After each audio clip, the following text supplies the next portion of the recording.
Simulan na natin with Asia's Nightingale, Miss Lani, Miss Salucha! At ang ating punong rado, the King of Pop Ballads, Sir Nonoy Zuniga. At dahil panibagong araw, panibagong linggo, may panibagong ring tinig na magbibigay inspirasyon. Excited agad? Magbibigay inspirasyon sa ating lahat at sa mga kalahok. Panoorin natin ito. Siya ang OPM icon na hinahangaan dahil sa kanyang palawak na vocal range at tatak na belting technique. Sa kanyang bawat birit, dadalhin ka sa himpapawid. Lahat ay nagsimula sa isang simpleng entablado at pangarap. Hanggang sa marating ang pambansa at pandaigdigang entablado at ibinandera ang natatanging galing ng mga Pinoy. Umani siya ng kaliwat ka ng mga parakal dito at sa ibang bansa. At dito sa tawag ng tanghalan, the Songbird has landed. Makakasama natin siya bilang hurado sa espesyal na bakbakan ng mga Restbackers. Multi-awarded singer, best-selling artist of all time. Madlang people, please welcome the Asia Songbird, Regine Velasquez Alcacid.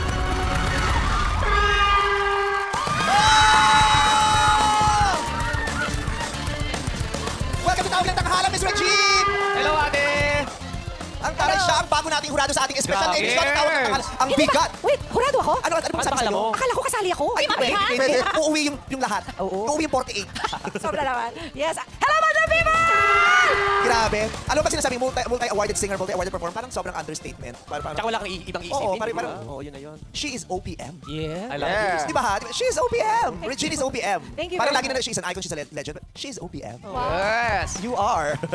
Creating music, supporting the next generations, Yes. everything, Ganyan yan. no? At ano siya, generationless, 'di ba? Ang daming henerasyon ng noon, ngayon at sa mga susunod pa. Kahit sa concert mo nakikita mo, 'di ba? Hindi lang mga seniors, hindi lang mga Gen X, Gen Z, 'di ba? May mga Gen Zs na nasa concert mo na. Baka maiyak na ako.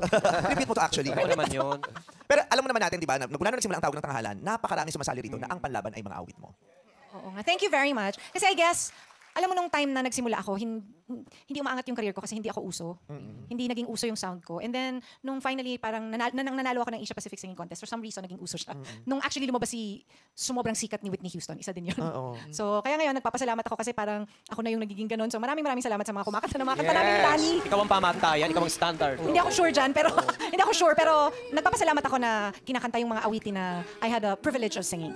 Kinakanta yung awit mo at ine-emulate yung pamamaraan mo ng pag-awit dahil katulad mo na nagwagi, yun ang gusto rin nilang mangyari sa mga sarili nila. Magwagi din katulad ng idolo at bayani nila na si Regine Velasquez. Thank you. Hero ka ng napakaraming mga kontesera na kumo-contest para sa mga pamilya nila. Ikaw ang naging hero nila. Oh, thank you very much. Kasi doon din ako nag-umpisa. Yes. Sa contest, ako din yung breadwinner. Nangarap ako ng nangarap hanggang sa naabot at ibinibigay naman ng Panginoon yung aking pangarap. So, wag kayong hihinto. Yun, Huwag kayong Di ba? hihinto. Kaya Kasi sa hintay pakiramdam lang. na nandito kayo, ikaw, si Miss Lani, si Yes. Sir Nonoy, di ba? OPM. Ang bigat ng mga hurados natin. Welcome to Tawag ng Tanghalan, Miss Thank you. Regine. It's my first time. Yes.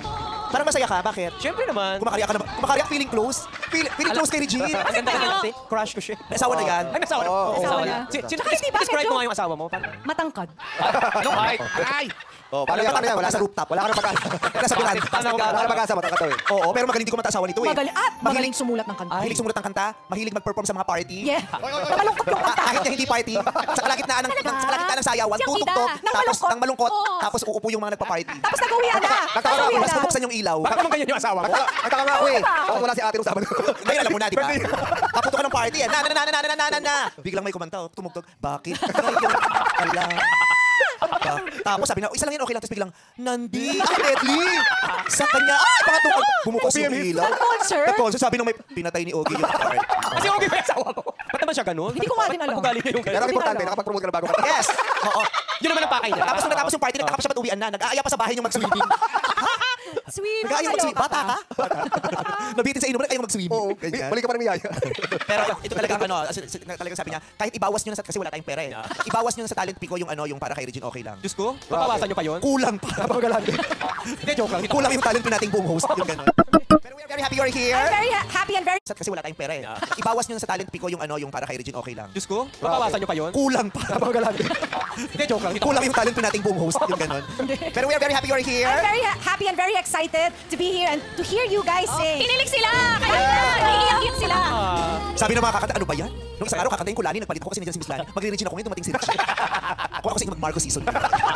Muli, welcome sa Tawag ng Tanghalan, Miss Regine Velasquez Alcacid. Escortan mo na. Good luck, ate. Alam mo, kulang na lang talaga si Whitney Houston mag-judge. Wala na yun. Si Celine Dion, sa Mariah, dapat maimbitahan natin.